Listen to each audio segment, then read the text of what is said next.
Character profiles. According to the movie, there were three relatives, Vitalis, Sarah, and Jerome, living together in a quiet neighborhood.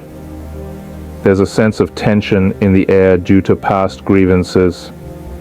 The first character, Vitalis, is a God-fearing and humble man in his 30s. He leads a quiet, simple lifestyle, focusing on faith, helping others, and living in harmony with the world. The second character, Sarah, is Vitalis's cousin in her late 20s.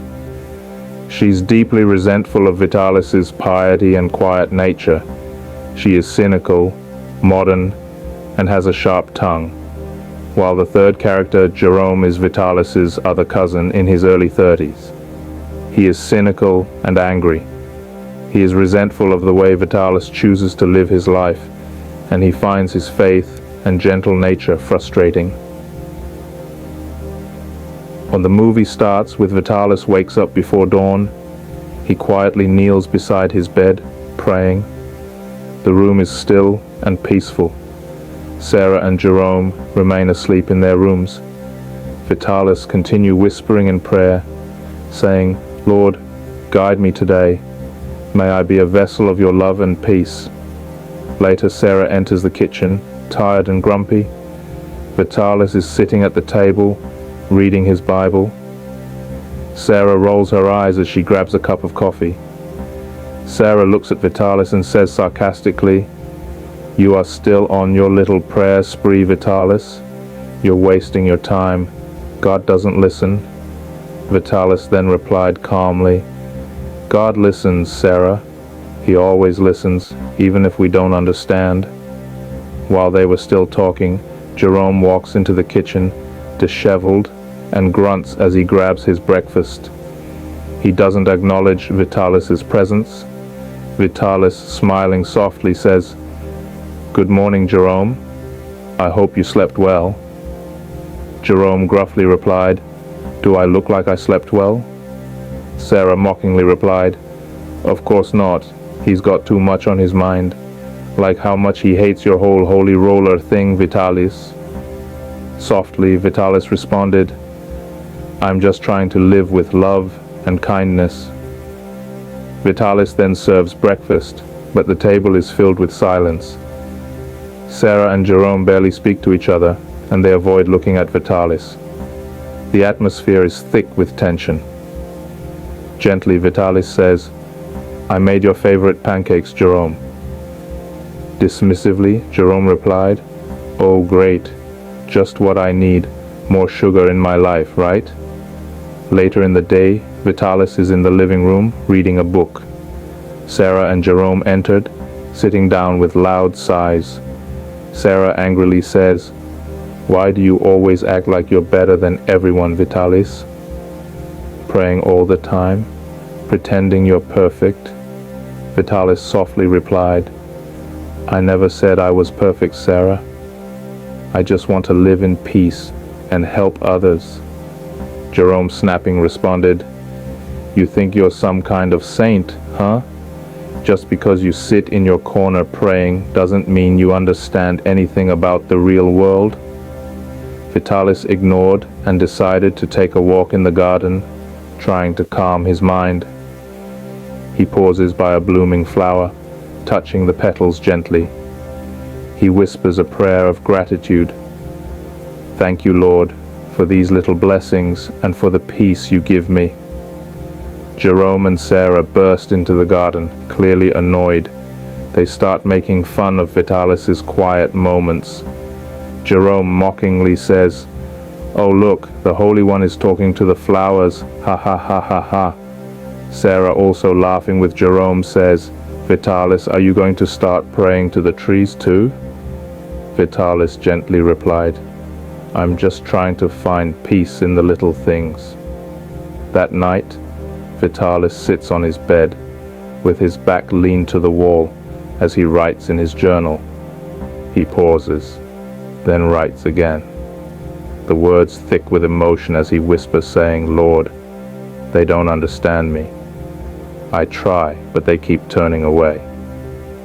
At dinner, Vitalis serves the meal he spent hours preparing, but it's met with silence and cold stares.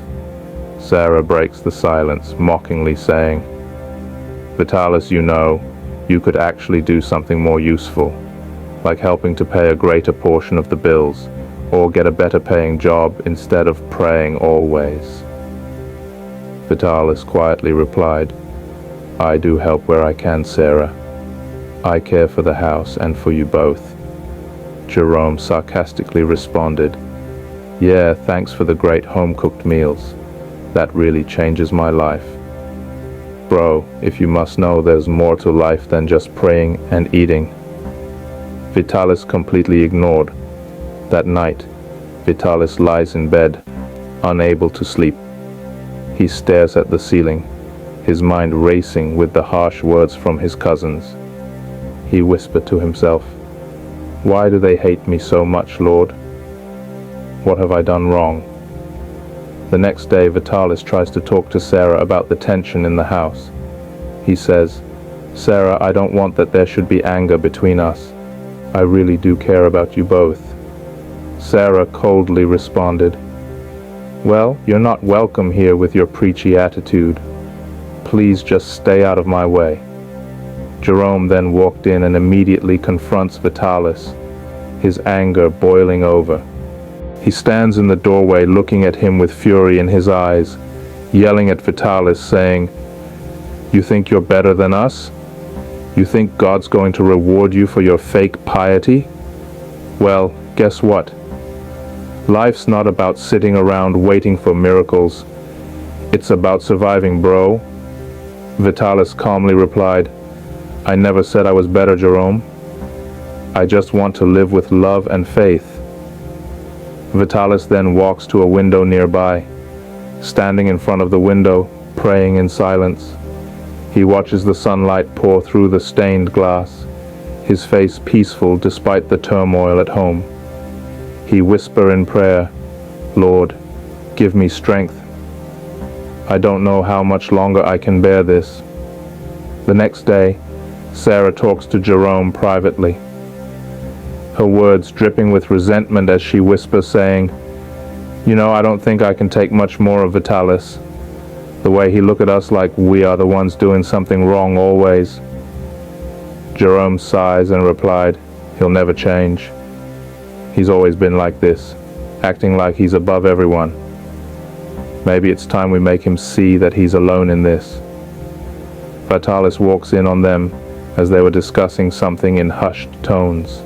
He hears his name and a sharp, cruel laugh. Sarah mockingly says, "Poor Vitalis, he'll never understand. He thinks life is just about praying and doing good deeds." Vitalis was hurt hearing this, but he quietly replied, "I don't want to be a burden to you guys. I just want to help where I can." They both laughed and walked away. Vitalis, being heartbroken, sits at the kitchen table writing a letter. "I'm sorry if I've disappointed you both. All I have ever wanted is to love and serve. I'll leave so you can live your lives in peace." He went into his room and quietly packed his things into a small suitcase, his movements slow. Sarah and Jerome left for work, unaware of Vitalis's departure. He placed the letter on the bed and whispered to himself, "May God bless you both." A little while later, Sarah and Jerome return home from work. They find the house eerily quiet. Vitalis's belongings are gone, and on the bed they find his letter. Sarah reads the letter aloud and says, "So, he left just like that?" Jerome responded softly, "I never thought he would actually go." Days pass, and the house feels emptier. Sarah and Jerome begin to feel the absence of Vitalis's gentle presence. The silence grows heavier. Sarah whispering, "Maybe we were too harsh on him." Jerome sighs, "We didn't give him a chance. Now he's gone. Surely I'll never forgive him for doing this to us. How can he leave just like that without saying a word?" Vitalis, still lingering somewhere around the neighborhood, stands at the edge of the street, looking back at the home he left behind. He breathes in deeply, praying silently, "Lord, I trust in your plan. If this is the path you have set for me, then I will walk it in faith." He then continues his journey. 3 years later, Jerome sits quietly, scrolling through his phone. Sarah, her younger cousin, is pacing around, visibly agitated. They are clearly avoiding eye contact and have an uncomfortable silence between them. Sarah then whispers, saying, "The whole thing is still like a dream, bro. It feels like just yesterday. I still can't believe Vitalis is gone for this long period of time. After all those years we lived together."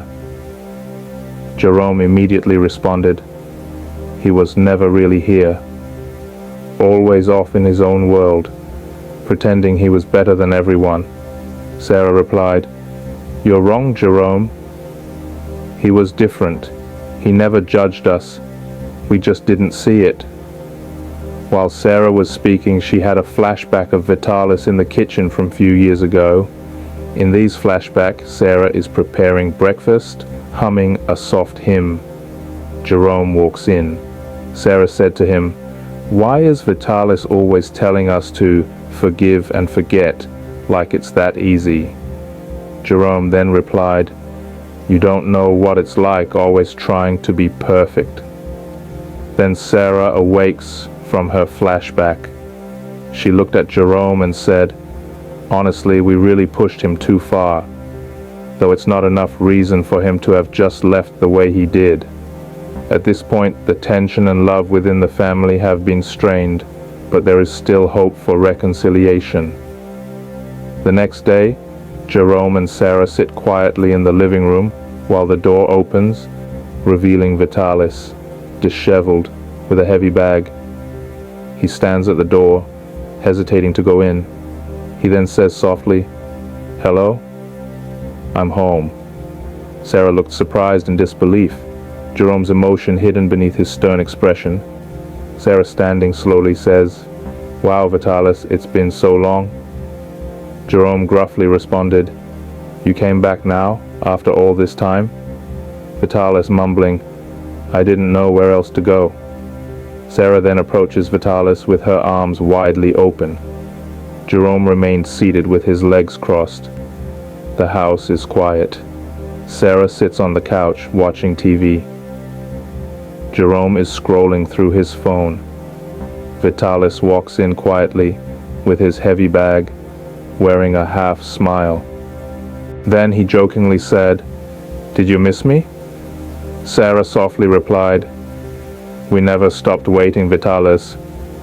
Then Jerome, without looking up, says, "This time you better mean it. I hope you've come for good." Vitalis softly replied, "I've always meant it. Just that sometimes life gets in the way." The next day, early morning, Sarah prepares breakfast while Jerome pours coffee. Vitalis enters looking unshaven and sits at the table. He looked at Jerome and Sarah and said jokingly, "You guys don't make a good cup of coffee anymore." "I remember when you used to, Sarah." Sarah gently replied, "People change, Vitalis. Maybe it's time you did too." Jerome coldly responded, "You came back because things fell apart out there, didn't you?" Vitalis quietly replied, "I didn't have anywhere else to go." Later that afternoon, Sarah and Jerome were watching TV while Vitalis stares at a family portrait on the wall. He reaches up to touch his younger self in the picture, saying to himself, "Wow, it feels like a lifetime ago." Then he moved closer and stands near the window, looking outside. Sarah, out of curiosity, softly asked Vitalis what is happening outside. "Why do you keep starring the window?" she says. "We don't need anything. Just stay for a while."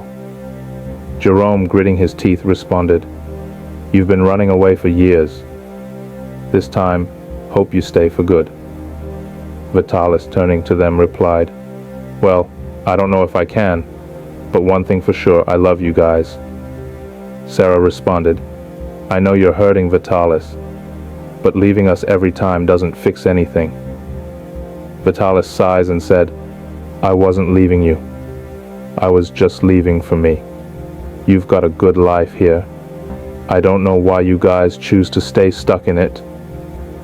Jerome grimly replied, well, we've been stuck with you for years. Someone has to be the anchor. Someone has to make the tough choices. Vitalis bitterly responded, I've made plenty of tough choices. They just never felt like the right ones. That evening, Sarah and Jerome sit down for dinner. Vitalis is absent again, his plate untouched. Sarah looks concerned. She asked, Where's Vitalis? Jerome abruptly responded, Out, probably doing the same thing he always does. A short while later, Vitalis walks in silently and sits beside Sarah. He quietly asked, Why has everyone suddenly gone quiet? I'm sorry for being late, guys. I didn't mean to hurt you. Sarah tearfully replied, You never meant to hurt anyone, but you do every time. They both walked away, leaving Vitalis at the dinner table. The next day, Vitalis tries to help Sarah with the dishes, but there's an awkward tension between them. Jerome walks in, looking sad and disappointed. He immediately attacked Vitalis, saying, The least you can do is stick around and help. If you're here, be here and be ready to help at all times. Vitalis sarcastically replied, I'm here. What more do you want? Sarah then responded, Vitalis, I've been asking myself, what are you always running from? Vitalis, wearing little smile, replied, From everything and nothing. Hope that satisfies you now. Jerome harshly responded, You always thought the grass was greener somewhere else, but you only hurt the people who loved you. Later, there was an old photo album open on the table. Jerome flips through the pages, showing pictures of a younger Vitalis, while Vitalis stands at the window, looking outside uncomfortably. Jerome turned to him and said, You used to be so full of life, Vitalis. What happened to that guy? Vitalis softly replied without turning around, I didn't know how to be that guy anymore, ha ha ha ha. Sarah then looks at Jerome and pleads for understanding. The next day, Jerome stands outside, looking at the empty street. Vitalis steps outside, unsure, and requested to have a conversation with Jerome. But Jerome, without turning around, responded, What's left to talk about? Vitalis replied, I remember when we used to talk. You'd tell me stories. You always had a lesson in them. Jerome quietly responded, You stopped listening. Then Vitalis sadly replied, I know. I wish I hadn't. Jerome responded, Really? Sarah then stepped outside and joins them. She asked, How was work today, Vitalis? Was it what you expected? Vitalis replied, Oh yes, it was okay. I had a nice time with my crew. Jerome left the scene and went inside, while Vitalis and Sarah stayed outside chatting and laughing. Some days later, Vitalis and Jerome are working on an old car together at the backyard. Jerome suddenly stopped working. He looks at Vitalis and said, I used to believe you'd find your way back. I don't know what I believe anymore, bro. Vitalis in surprise replied, I can't believe you are still on that topic, bro. I know I can't fix everything in one day, but I'll keep trying, even if you don't believe me. Jerome responded, Family never leaves, bro, even when you think it does. Honestly, I'm not sure if I can forgive you yet, but I'm willing to try. Vitalis looks at him, a half smile breaking through. There was a long silence, but this time, Jerome didn't walk away. Few hours later, there was laughter in the air as Sarah serves food. Jerome doesn't speak much, but there's a subtle shift in his demeanor. Sarah softly asked, How was your day, guys? Vitalis replied, Better, Much better. Then out of a sudden, Vitalis started coughing seriously, holding his belly as he coughed and cries of pains. Jerome and Sarah struggles to bring him into his room. He requested to be left alone for the moment.